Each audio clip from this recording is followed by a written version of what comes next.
From Acres USA, you are listening to the Acres USA podcast, a conversational podcast where we'll explore sustainable farming, regenerative practices, and the latest innovations in eco-agriculture with some of your favorite farmers and ranchers. I'm your host, Taylor Henry, the owner and CEO of Acres USA. Welcome to the Acres USA podcast.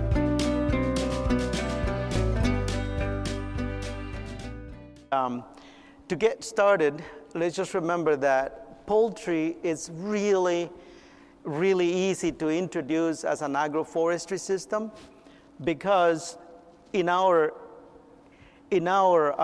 approach to how we farm, we don't really look at production as an outcome of what we are engaging in.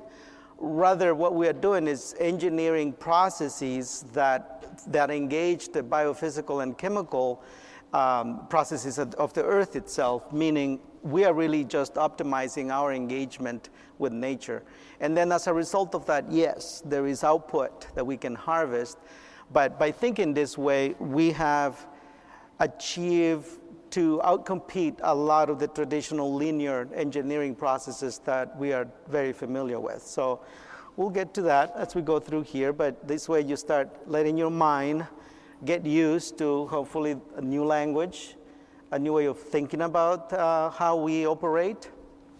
Another critical element of our process here is that we truly don't look, again, at our relationship with nature. We don't think that way. We rather look at us as nature, and then within nature, us in it, our relationship to all the living things around us as part of that natural system, which actually is the ecosystem on which we depend for our own health and our own well-being and all of that. So we don't work with nature. We are nature. We work among nature. We work within it, and we relate to all of the living systems in it as part of it. And that's critical to understand, because a lot of times we, as humans, we tend to think of ourselves as superior species and things like that, which, when it's all said and done, we just go right back to the ground anyway, just like the worms and everything else. So much fuss for that, right? So let's just chill and be happy. But we still have to engineer our way to this world we live in. And so critical for us in terms of understanding this relationship with other living systems is to understand that we are really in the business of stewarding energy transformation, and that is the foundation of how ecosystems regenerate. And just to be clear, we don't think of a chicken as regenerative or a farm as regenerative. There is no such a thing. That's a construct, a mental construct of people who are coming into this space to appropriate a couple of things so that they can go and claim something. That's very myopic, very colonizing, and we just don't work that way. Why? Because at the end of the day, what we are doing, regeneration, happens only at the ecosystem level. The earth doesn't regenerate on the basis of a single product or output. It regenerates on the basis of ecosystem functions. And ecosystems can be diverse. You can think of, I don't know if you heard about this wolf that migrated all the way from northern Oregon, I believe, all the way down to Southern California. It's the first recorded wolf that actually did the whole trek. So think for a second, what that wolf was doing with no instruction, no help whatsoever, was following an ancient route where the wolf used to migrate throughout that part of the country. And if you follow the wolf's tracking, because they had GPS on it, that would be the outline of an ecosystem. And the earth regenerates at that scale, not at a farm scale, not at a chicken scale. So this whole regenerative chicken and things like that, regenerative whatever, regenerative grains, is just I'll call it what it is. It's an ignorant expression of something that whomever appropriated didn't care to take the time to actually understand what they were talking about. So how do we understand what we are talking about then? Here's three things. All life on Earth, there's no exception, depends on the magnificent power of photosynthesis. In fact, recently we were talking about what's the bottleneck of any system. And I wrote, and Jennifer put it on the top because nobody knew what it was. I said Rubisco. You know what Rubisco is? So Rubisco is this enzyme, this protein that is responsible for all of the photosynthesis on Earth. I think it was in, 13 billion years ago or something like that. This fluke of nature, a single event in our evolutionary process, geoevolutionary process, where this protein was formed and became capable of taking the carbon out of the CO2 and putting it through a process that then generated all vegetative cover of the Earth. You can go back to Rubisco to understand how that way of generating the fundamental molecule of life, which is the glucose, and then all of the immense amount of energy expressions that came from that original point. And without photosynthesis, there is no forage, there will be no bison, there will be no, if without the rabbits eating the grasses that came from the photosynthetic process, there will be no wolves, there will be no tigers, there will be, you follow the drift. There will be nothing without Rubisco. And for as much as scientists have tried to manipulate it, because when they realize, oh, wait a minute, that's the bottleneck, because in the scientific world, it's a very inefficient converter of CO2 into, cellulose and glucose and all that. So they tried to manipulate it to see how they can make it more efficient. And nobody has been able to do that yet. It's a complicated thing intentionally. It's not inefficient, it's very effective. Efficiency and effectiveness are two different things, but extractive minds will look at efficiency because when we establish efficiency, say mechanical efficiency, we can extract a lot more. And this extractive mentality is what is putting us at odds with the planet and life itself. And so when we understand that this photosynthetic process is central to everything else, to the worms in the soil, to the microbes, to the fungi, to the chickens or the cows or whatever it is that you have on your farm, then we will not squander it. We will not reduce it. We will optimize it. And nothing works better for optimizing photosynthetic area than having poultry, for us anyway. I'll tell you more, but you can put any species of animals. This logic it's simply a biophysical and chemical formula that you can apply to anything. But that's the first place where the Earth transforms energy at an incredible scale globally. The next place where energy is transformed is in the presence of animals, mostly through the chewing mechanisms, because if you think of a grass or any other, like even a carrot that you eat, if you put that carrot in, say, a compost pile or pile of grass in a compost pile, it will be a year or so before it's soil.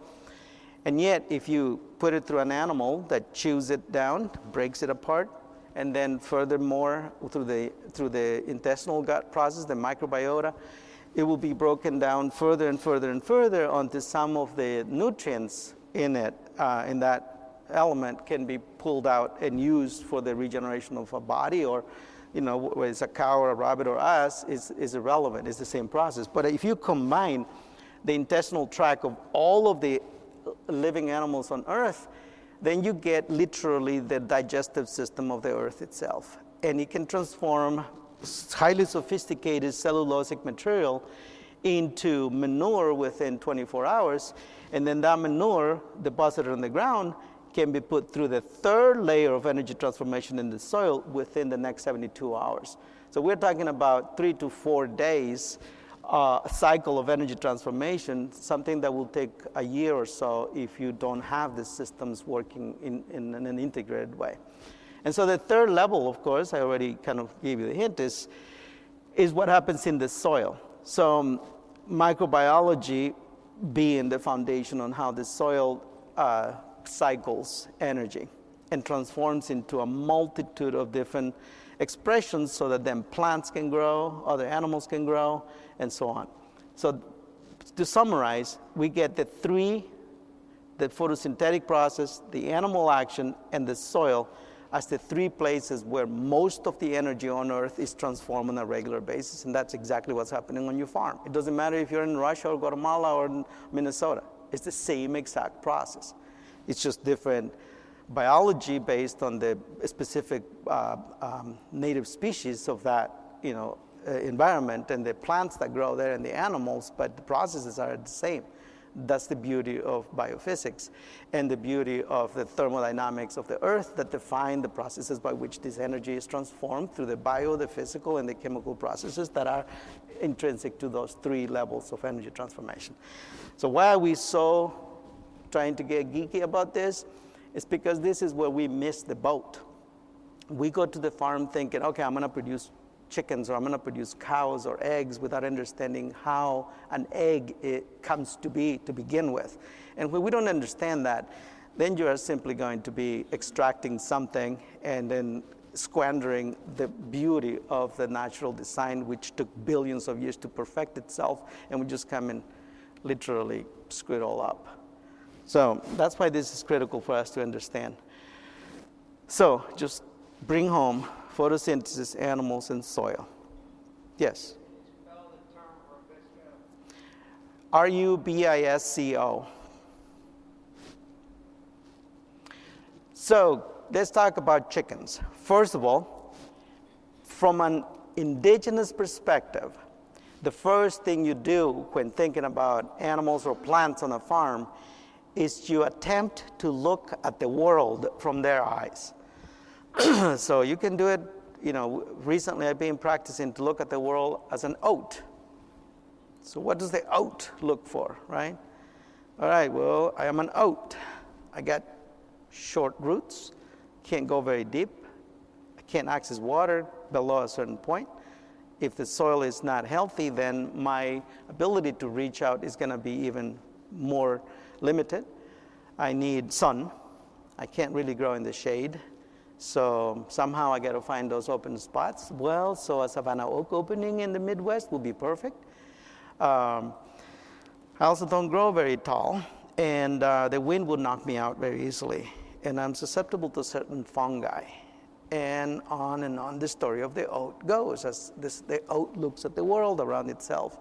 And so it wants all kinds of things that once you start thinking that way, it's not that difficult to figure out what you need to provide for that organism. Well, if you look at the world from the perspective of the chicken, what does the chicken say? Well, first of all, it's a jungle fowl. It likes to perch somewhere because it doesn't, in the ground, is easily prey for nighttime animals. Now, we are not going to raise chickens out in the jungle as they evolved, but we're going to look for ways so that that chicken still achieves what he wants every day so that he can have a good life. And the optimal goal is to build a process by which that organism, the chicken in this case, will find all of the conditions so that it can express itself to the fullest extent that the evolutionary processes provided it with. So keep that in mind. The idea isn't to produce chickens. The idea is to set up the environment so that they would achieve the optimal expression of who they are as an organism of the earth. That is how you work within rather than with nature. It's an indigenous way of thinking, and it will help all of you tremendously to relax and to do and to work with your land in a much easier way rather than how I watch. I mean, I work really hard, so don't take it like I don't go and work physically. But I am allergic to work. I do get a rash every time I have to work. And so, yeah, I mean, we have to do it, but I am not going to do it unless I absolutely have to. And nature doesn't want us to be working like that because he wants to take care of us as well. And so thinking about it this way, it actually eases us into the farm. And by the way, if you reduce all of that friction, because work is actually friction, and it takes a lot of energy. And when we are resisting what nature wants to do, we are actually always losing, because it takes 100% of the energy to resist than to just work within. And that by itself is how we have been able to eliminate most of the work that a lot of farmers are doing to see chickens come into the full expression of who they are. Okay, so it's a jungle fowl. So it wants trees. The chicken doesn't like the open space. It doesn't really eat grown plants very well. It doesn't have a chewing mechanism, so it can't eat the stuff that other animals like pigs and goats and cows would eat. The term pasture chicken is about the best oxymoronic thing I ever heard. You know what an oxymoron is? Yeah, I do, and it's one of the first words I learned because it makes me sound smart. So look it up, though. I'm not going to tell you. So when you see the chicken from this perspective, this is what you see. The chicken, the canopy, and the soil. Back to the three areas of energy stewardship where we want to focus our energy. And if we're going to work on something, let's make sure that we minimize the amount of work we're going to do, optimize the relationship between these three magnificent energy transforming infrastructure of the earth, and so we can start harvesting the first layer, which is, in this case, meat or eggs, but also because we are putting a canopy above, and in our case in Minnesota, well, we went for the native species. Native species include elderberries, hazelnuts. We can also use basswood, other species of timber products or non-timber forest products. We can even incorporate oaks and maples. You know, you give me the blueprint of any ecological landscape. For example, in San Miguel de Allende in Mexico, we chose mulberries because the actual valley where this farm was, when we checked around with the elders, even though you can't see a single mulberry, it used to be called the Mulberry Valley. There's a reason it was called the Mulberry Valley. It's like when you go to those suburbs and they're called Foxhole or something like that. That's because there used to be foxes there. And now there's homes, you know. You're supposed to laugh about those things because it's one of those, those ironies of how we are so sophisticated and civilized that we name the places after what we destroyed. Hey everyone, hope your summer is going well. Just wanted to update you on some events that we have for the end of summer here in the fall. August 6th, we'll be in Oklahoma for an organic transition field day at Acadian Family Farm. That's a free event. August 19th through the 20th, we'll be in Spring Green at Gary Zimmer's farm, and that'll be a event hosted with Gary and Savannah Institute talking about installing perennial crops into cropping systems and grazing systems. And Gary Zimmer will be a speaker there, Mark Shepard, and then some folks from Savannah Institute. September 10th, we'll be in North Dakota, which is again another free organic success field day at Minokin Farm with Jay Fear. And then September 12th through the 14th in Viroqua, Wisconsin, we're going to have a water earthwork live harvest demonstration and intensive workshop with Mark Shepard and his RAD team. So if you ever wanted to see how to put swales, berms, and water systems in and learn from Mark for 3 days, that'll be a very good, highly intensive event. And it'll be probably a little bit smaller group. So these are hands-on gatherings designed for you guys who want to build healthier soils, stronger businesses, and lasting resilience. And I also want to mention before I wrap it up here, we have our 50th annual EcoAg Conference this December 1st through the 4th in Madison, Wisconsin. And we are bringing a giant lineup again with people like Joel Salatin, Gabe Brown, Rick Clark, John Kemp, Will Harris, Neil Kinsey, and many more premier regenerative agriculture speakers, and I think it's going to be one of the best events ever put on in regenerative agriculture space. So go ahead and check out more, register for our events. You can head to acresusa.com/events, and you'll see everything there. So some of the energy won't be immediately harvestable. So in here, don't think of it as meat or eggs or elderberries. think of it for just 1 second simply as different expressions of arrangements of energy. That's all it is. And yeah, we got to think about what we can sell because other people may want to eat this, and ourselves included. But now we can call them whatever we want, but first we got to understand what it actually is.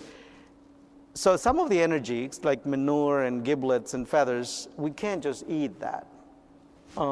Some animals may eat them, like pigs I know will eat the byproducts of a processing facility. Now we're not feeding them that.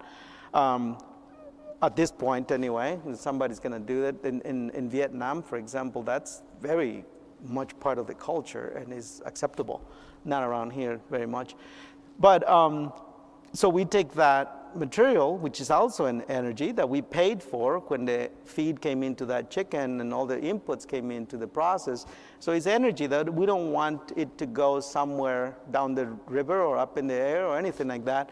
We pull it through another process in places where there is no chickens, but this is already inoculated with all of the microbiota from the chicken gut. So it's perfectly fine for delivering energy for the production of grains, vegetables, medicinal herbs, so that we can have a full plate. So you can see that the chicken really, it just represents the role of an animal in a cycle of energy transformation, but it could be sheep, it could be other animals just as well. Some of that energy then is put back, like the grain and any of the byproducts from the kitchen can be put right back, and the cycle of energy transformation continues.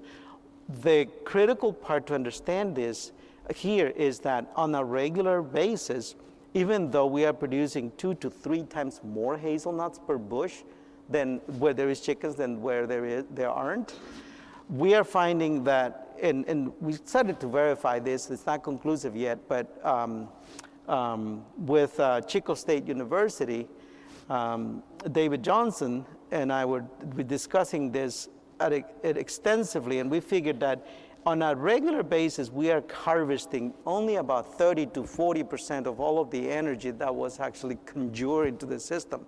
60 to 70% of that energy, despite having outproduced, in conventional terms, every other option that we had, we are putting most of the energy back into the system, which means the system is overloaded for the next cycle, and then it loads itself for the next cycle, and that energy surplus, that is what regenerates the landscape.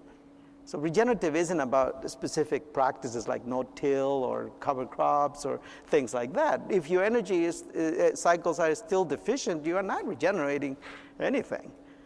So this is our fundamental blueprint for how we engineer. And then we come back to the actual mundane things. Okay, so what happens to the chickens? They come in at a day old in a truck, just like any of your farms. We put them into a space. We put heat in the middle. We put water. The brooding guard so that they stay within a certain area. Notice that there's no corners because they pile up in the corners, just basic stuff. And if you want, this is time for an advertisement. If you want to get the full training package, talk to Jennifer and come to the regionpoultry.com. And you can take the whole 40 hours of training and all the details you ever want to know about how this works. Yeah, the chickens are opened after 2 weeks, so they get more space as they grow. And then after those 2 weeks, they get opened up for the whole barn, and they get to roam around the barn for 4 weeks. After 4 weeks, during that time, the outdoor space is being prepared for them. This is a multitude of sprouted grain on the ground level, grasses, but mostly like wheat grasses, like whether it's oats or winter wheat or spring wheat, just really tender grasses, plus all the weeds that want to grow. The weeds have the best nutritional value, by the way, and I'll show you what those are. Hazelnuts fully grown and producing. We had these apples that were left over from an experiment. It's the only 3 apple trees that survived the onslaught from the meat broilers. They don't like the heat from the ground that meat broilers generate. And we stopped doing broilers for a year, put egg layers, and then they took off. They love the egg layers because the egg layers don't lay around. Broilers do. and the broilers heat up the ground, and the apple needs a certain amount of cold days in a year, which the broiler disrupts completely because it's heating the ground. Think about it this way. The normal temperature of the soil down here is around 72 degrees, more or less, and it doesn't change very much no matter what's going on outside. And yet, when the broilers sit around at 98 degrees of their bodies, just laying there packed all around, they heat the ground upwards of 85 degrees down to 6 inches. And that is the root system of the apple tree that captures most of the energy, and where those roots need to actually stay cool is exactly within those 6 to 12 inches. So the broiler actually disrupts that whole process, and the apples started to get sick and everything. And once we removed the broilers, they took off again. It was a really simple experiment, but they're still there. Just to give you an idea of the kind of how we do research and development, it's not complicated, it's very effective. Hazelnuts and elderberries thrived with both egg layers and broilers, so we stuck to them. When there is no perennial cover, we use temporary cover. So in this case, we mimicked the perennial cover with mammoth sunflowers. They will grow up to 12, 14 foot high. One of our sunflowers was exactly 24 inches in diameter. That is amazing what the space can do. And we clean it on the bottom. They will come out here. You can see some of the grain sprouting here. This is what attracts the birds, and that's how we actually train them to roam, is through sprouted grain on the ground. These are egg layers. Again, this system works for both. Now, the blueprint for broilers and the blueprint for egg layers is completely different. So if you look at the blueprint for broilers, don't just automatically extrapolate to egg layers, because it's not going to work for you. We can give you the details for both, but this is like growing sheep and pigs. That's how different they are. Now, with that blueprint in mind, then we can design what we call the production unit. So we can aggregate production units after production unit to make what we call an enterprise unit, which is what makes it a farm economically feasible. And so in this case, we have these 5 production units on this 42-acre farm. It's got this 10-acre lower field here. This is all planted with hazelnuts now. This is all planted with hazelnuts. These are hazelnuts and then other crops, so we can move the manure from the buildings out into the outer fields to grow hazelnuts and even garlic and other crops with all complete closed energy loops in this specific case. Now, if a farmer is coming in and they don't have money to buy more than, say, 12 acres, we can still put like 6 production units on those 12 acres, and then another farm close by then matches them up, and then they can use the manure. Some farmers don't want to do chickens, and so we start matching one farm with another kind of farm, and that's how we build what we call the enterprise sectors. So now we got multiple purpose farms that then coordinated create a whole system. The farm doesn't have to be a closed loop. Remember, we are trying to manage ecosystems as a foundation of a regenerative blueprint, not a farm. And so you will see how this aggregates. Now, this is that same farm. The hazelnuts are still very tiny. They are about twice as big now, but this is like 2 years ago. The chickens spread evenly very nicely because of the way we train them with grain. So that you will learn if you are interested in the system as well.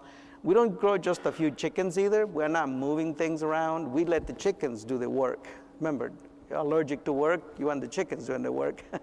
So we put around 1,500 broilers per flock. And this is what a early product looks like compared to the other one that I showed you before. For egg layers, we tried to stick to around 4,000 egg layers, divided into 2 flocks, and then the unit is built and engineered on a double system where one flock ranges on one side on 2 paddocks, the other flock on the other side. But that way, we can completely mechanize watering, feeding, and egg collection. Never have to be out there, with poopy boots and stuff like that and breaking your back trying to collect eggs. And some of you, I'm sure you already do large-scale confinement production. So for us, it's just about managing the environment for the chicken outdoors, not necessarily changing the efficiencies of mechanical systems. We don't want to mess with that. So again, in this case, there's some spruce trees that were there before. We just let them be, and they took off. They're about 3 times taller than the spruce on the outside of that fence. So everything really does well. There's no need for anyone to go unnourished.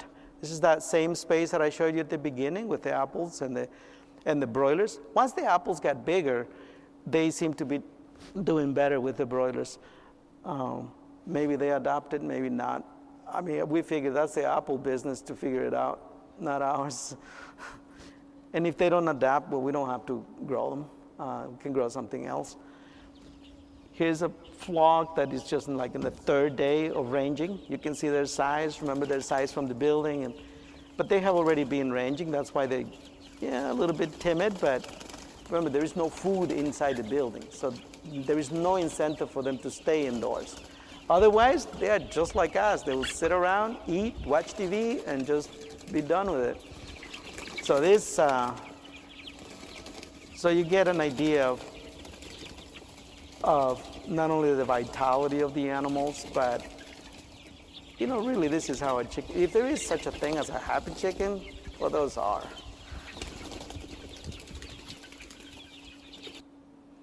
That's the same flock on the graduation day.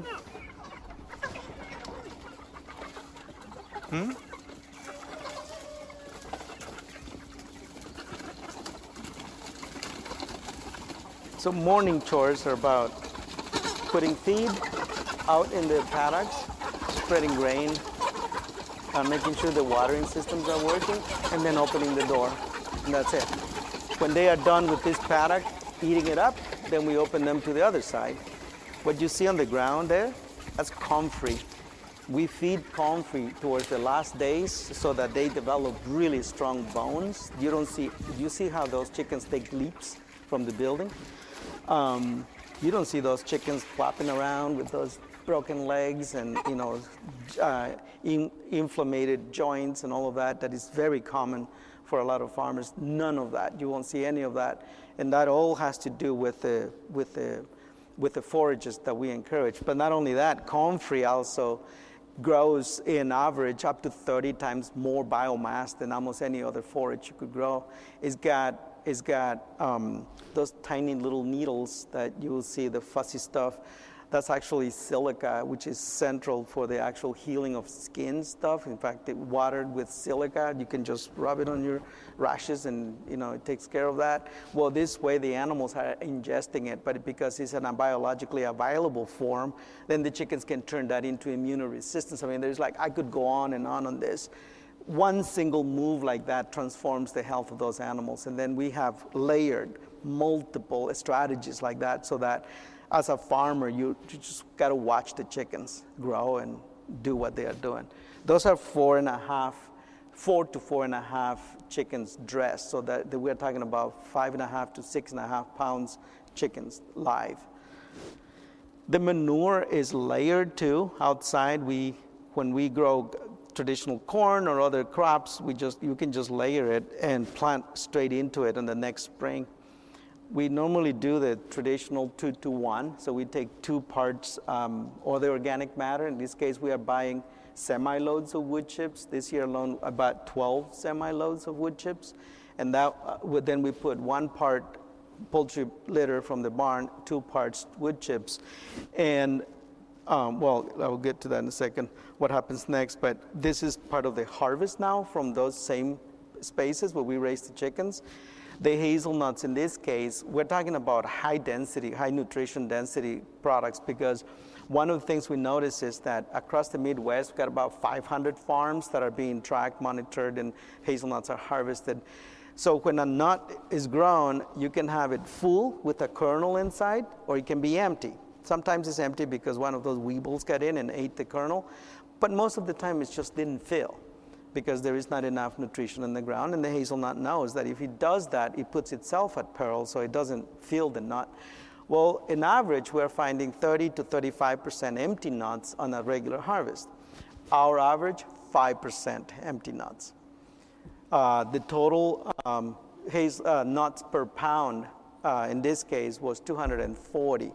with over 350 nuts for a regular pound because of all the empty ones that don't provide any weight. So just to give you an idea of just basic indicators that we track, which for us is all we need in order to know whether we are succeeding or not. A lot of the biomass is put back into the system as well. So some of the biomass we mix the manure with comes from the paddocks themselves when we either harvest the annual crops or when we coppice the perennial crops. The outside that I was talking to you about, what we layered, we produces as for 8 to 10 years. We are now in the 13th year of the first space where we layered the manure and the wood chips, and it's still providing all the energy that a lot of our regular vegetables have needed. And we have planted everything we can think of. So this is squash right there, cilantro, you see sage over here, kale. No, these are beets, kale over here, Swiss chard. I mean, you name it, we planted just to see whether it will do well. And also because it's great eating it. And we have friends who come and harvest a lot of it because we can't never eat all of it. So tomatoes, we never done anything but just plant the tomatoes. We figured if they don't want to grow, why should we force them, right? It's like if something doesn't want to grow, plant something else. We get stuck with this idea that we got to do something. And most of the time, because of that way of thinking, we end up planting and working so that things that don't want to grow can grow a little bit, and everything that wants to grow, we kill it. So we tried to do the opposite. We tried to just work with what wants to grow and let the rest of it go away. So just to give you an idea, this is all poultry-related production. It's not, we are not bringing any other inputs but the feed that came into the poultry at the very beginning, and we're still harvesting that energy in different ways.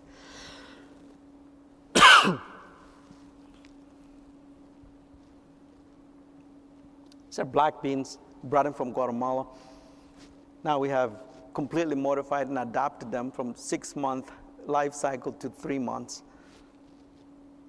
Took 18 years, but we did it. Garlic.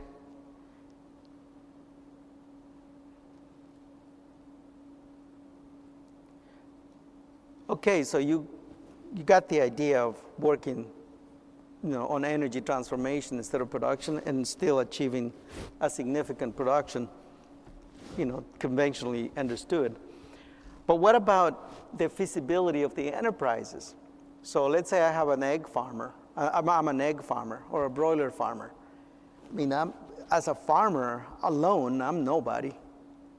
Farms don't operate isolated. We need processing facilities, we need marketing, we need branding, we need all kinds of things. Unless you're a loner and just really just want to do your farm and you just want to go to farmers market, sell direct, and that's all you want to do. But then you are one event from going belly up as well, and you are working and slaving away. And we are allergic to that kind of stuff. So we figured in order to make this work for us individually, and so we can get vacations, health insurance and breaks here and there, and have a community to work with, then we aggregate all the small egg producers. We create collectives, not cooperatives or anything like that, not necessarily legally organized, but rather organized because it is critical for our success, and because of that, we stick together. So that's what we've been doing. Although we're not doing eggs here, we're doing eggs in Guatemala. We got over 300 farms that are part of a collective. In San Miguel de Allende in Mexico, we're doing egg production. In British Columbia and here in the Midwest, we're doing broilers. So we are now processing broilers because we grew the collective of farms enough now that we can take this, we were able to acquire a processing facility.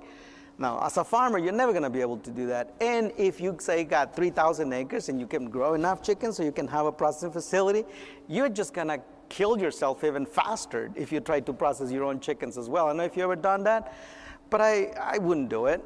Why? Why, when we can just have teams doing different things, specialize in those things, and they can do it better anyway, and then we can take vacations. We can sleep all night if we so want to. But the idea is to have that freedom, which normally we give away when we enter the farming communities. So we know now that with the byproducts from the processor, we can grow meat-eating fish, which if you feed species across species, that's perfectly fine. I mean, this is how nature operates anyway. So we're now starting to aggregate these enterprise sectors, not necessarily farms, but all of these different aspects of creating a system that associated with the farms creates a flow, a circular model so that we can move the money and resources around without letting them leave the system. So multiplier effect, if you want to call it. We're talking about value-added processing now, transportation. One of our members decided to set up a transportation company now because there's enough demand for transportation from the farm to the processor for chickens. So I don't have to worry about that anymore as a farmer.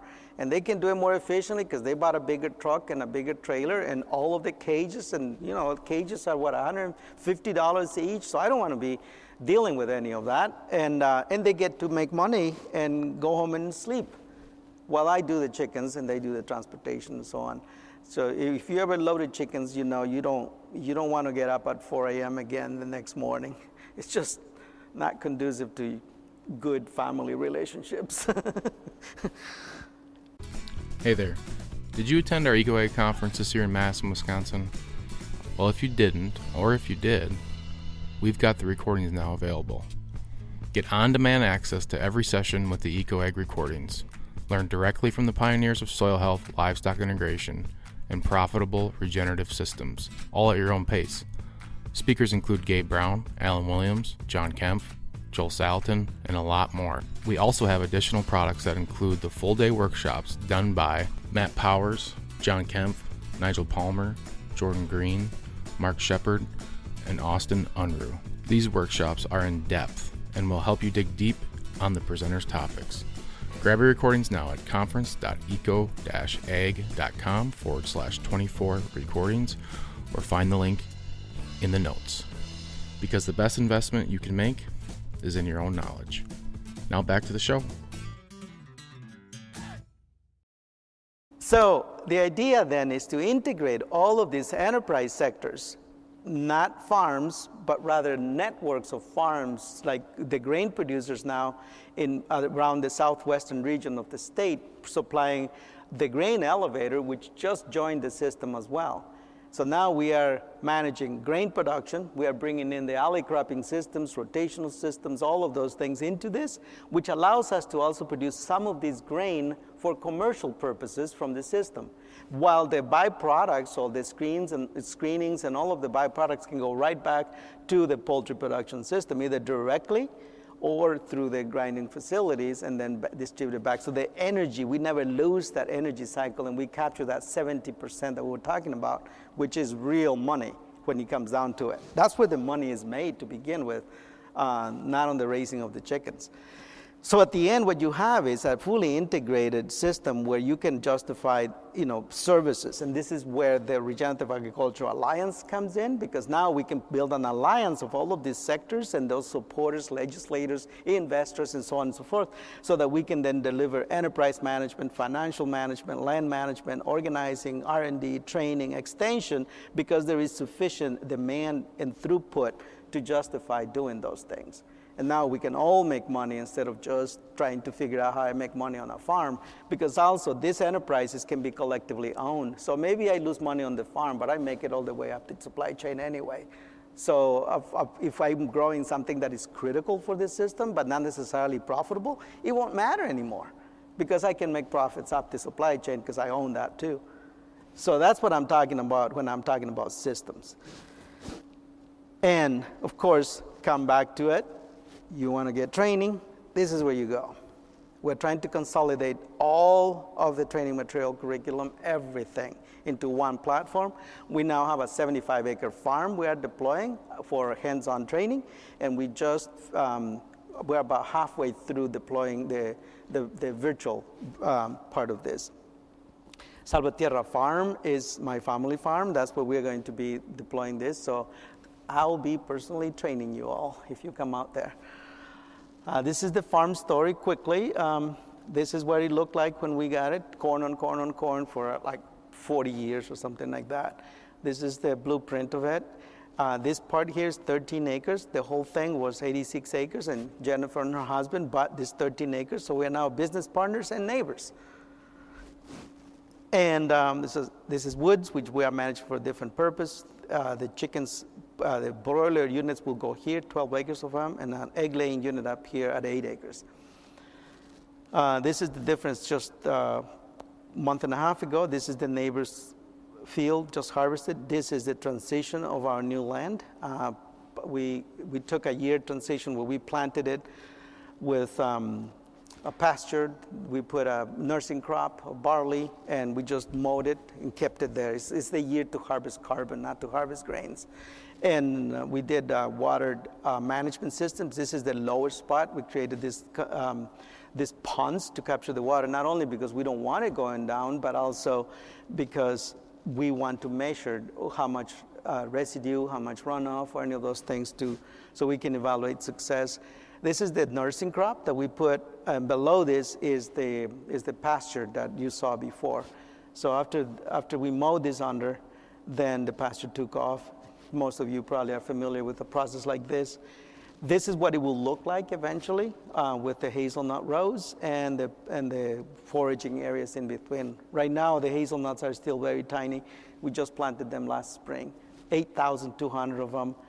We lost a lot to the drought, but we'll be replanting next spring. And this is what the happy chickens look like and will look like in that new farm. So you don't walk away thinking this is all good ideas, but have no landing wheels. This is what that farm operation that I just showed you looks like in financial terms. We are putting 6 broiler units. We'll grow 27,000 broilers. This is tested for the last 13 years, so we know exactly what we can get. That's how many pounds we can harvest. The price we sell them right now at $375, we can gross 293,000 out of those 12 acres. We planted 8,000 hazelnuts, roughly, and we will replant those that didn't make it, so we'll still end up with 8,000 hazelnuts, which at the current rate that we have measured for the last 5 years of harvest, we can produce at least 6,000 pounds of clean in-shell nuts, which we can sell at about, $5, is that? Yeah, $5 a pound. That will retail about $11 a pound. If you look online, $11, $15, $20 a pound is what they retail for. So that's another $30,000. The elderberries and so this, we also, with other farmers, since we're now using all 75 acres for poultry, then we also started introducing other animals that we can bring. Now that we have a network of farms, we can then collectively bring other animals, and we are doing Dorper sheep. So we will be finishing 150 Dorper sheep on the rest of the land. Again, low labor, low maintenance, established markets, and also products that we can bring through our current branding and distribution systems. And then the 26 acres of forest, which we're going to turn into an agritourism, about 180 days a year. And we estimated probably $22,000, although there is a lot more we can do there because this doesn't include the $7 a bundle for all the firewood. And we got about 20 semi-loads of firewood that we can harvest out of there. So I hope my son is going to take that enterprise. Once I show him the money, he'll probably do it. He won't do it. He's way more allergic to work than I am. So basically, we're looking at a decent gross income of about $641,000 for that, based on what the infrastructure we have right now, the contracts that we have, the markets that we have, and the proof that we can sell these products at this price. So we figured around $16,000 per acre averaged. Some acres is going to produce less, and so on. We can employ 2 full-time people and 6 seasonal. So there's your basic economic profile.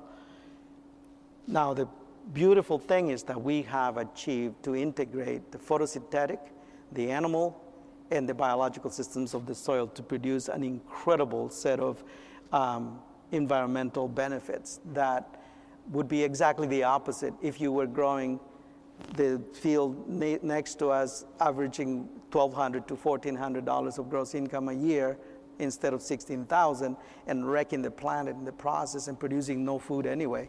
Because nobody gets up in the morning and serves themselves a bowl of soybeans. But you totally can go harvest those elderberries and put them in your cereal if you want to, or the raspberries or whatever it is that we are growing, or the nuts. Now, this is the ecosystem we're talking about. It is not just Regenerative Poultry, the Alliance, but we have partners like down here in Omaha. In the past, we have talked to folks around from Ohio, Dayton, and Cincinnati. And our goal is to move the Regenerative Agriculture Alliance. If you are interested in thinking about a region like the way we are thinking in Minnesota, then talk to Diane, and she's our community engagement director, and she will engage your community for a system design. If you're a farmer, come to Regenerative Poultry because we can help you as a farmer. But the Alliance is going to focus on partners that want to deploy systems, not just a farm. And so different functions, different specialties. That way we can provide all those services efficiently across the board. So we can switch back and forth who's in the center at any point, and the ecosystem still turns the same way. This is our current region. So our goal is 10 million broilers and at least 125 million eggs so that we can establish the foundation of one brand. This is the meat packing facility we bought last year. We upgraded it. We bought it for $300,000. We invested another $400,000, and now we have a $1.25 million worth processing facility with capacity for 1 million broilers a year, operated completely by a crew of minorities that are going to be renting the plant from us so that it can be worker operated and managed. Hey, eco-farmers. This is Taylor Henry with Acres USA. I hope you enjoy this podcast as much as I enjoy interviewing these folks. If you're serious about regenerative agriculture, I've got an incredible resource you need to check out, the Acres USA membership. You farm in the physical world, and you deserve a physical printed magazine to match. Since 1971, Acres USA magazine has been the leading voice in ecological agriculture, delivering the best insights from regenerative farmers, agronomists, and researchers to help you farm profitably without toxic chemicals. Our membership included physical and digital copies of the magazine each month of the year, which has always been a standard for Acres USA, but we wanted to over-deliver on content. When I acquired this business, I was happy to find that we had years of audio files from presentations at our annual EcoAg conference. And guess what? They were hiding. Well, not anymore. We developed this membership portal that gives you access to the recordings from farmers like Gabe Brown, Gary Zimmer, Joel Salatin, and Mark Shepard. We also include recordings of private events. Finally, if you are like me and you like listening to content, we are now producing a membership-only podcast of each issue of the magazine, so you can consume each article while you're out in the field. To make things even sweeter, you'll get discounts on books, workshops, and events to keep expanding your knowledge. So are you ready to take your farming to the next level? Join today for a ridiculously low price at eco-farming.com or see details in the notes.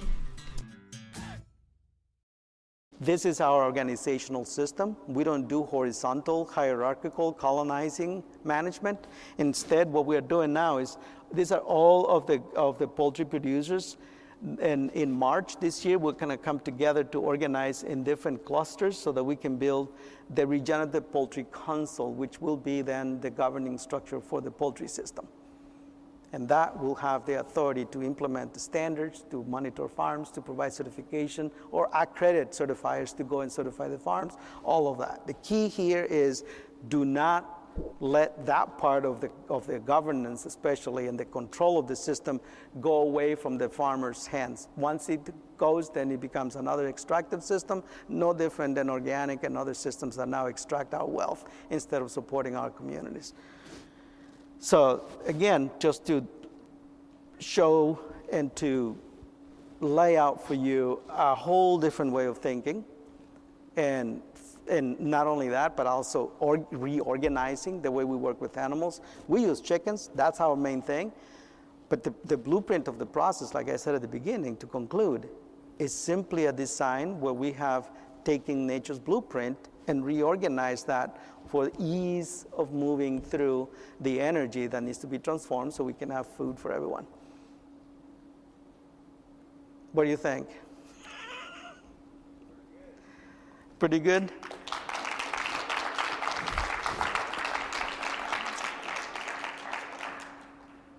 I know we are almost out of time. Yeah, we got a few minutes for questions. Yes? Actually,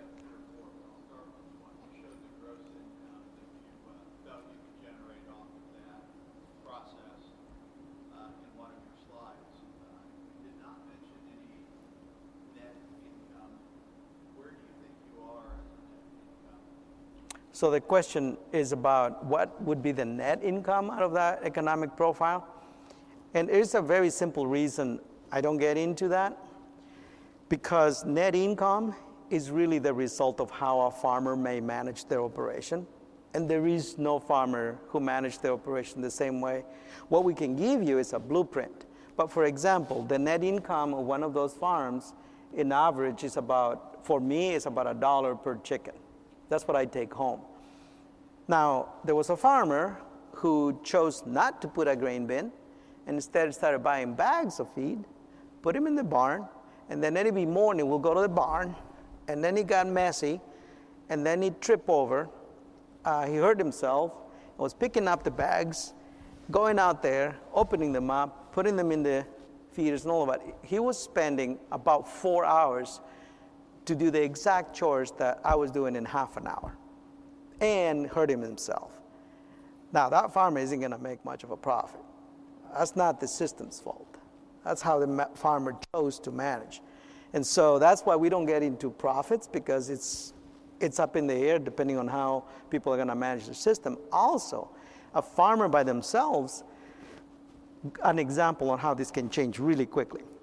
If you are a farmer on your own around Cincinnati, you go and custom process your chickens. Say you grow 500 chickens a year, say 2 flocks out of 500 each, and you grow 1,000 chickens.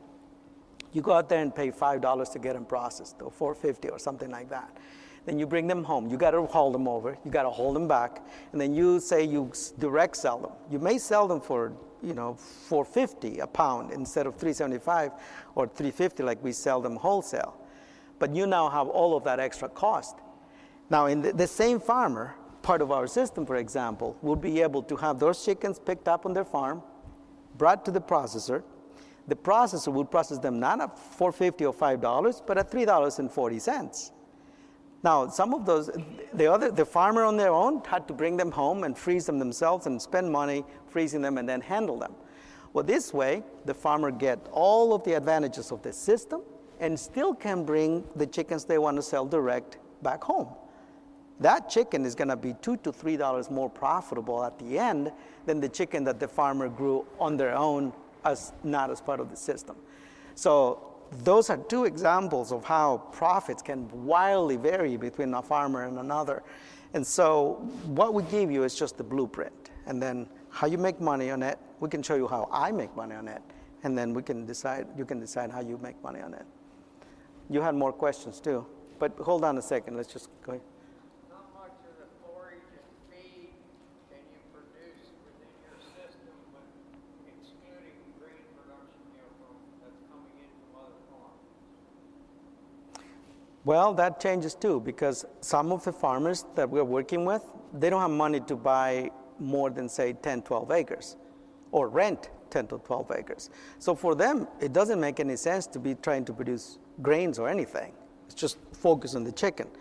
And then we can then partner them so that their poultry manure, and we design this so that their poultry manure will be used by a grain grower.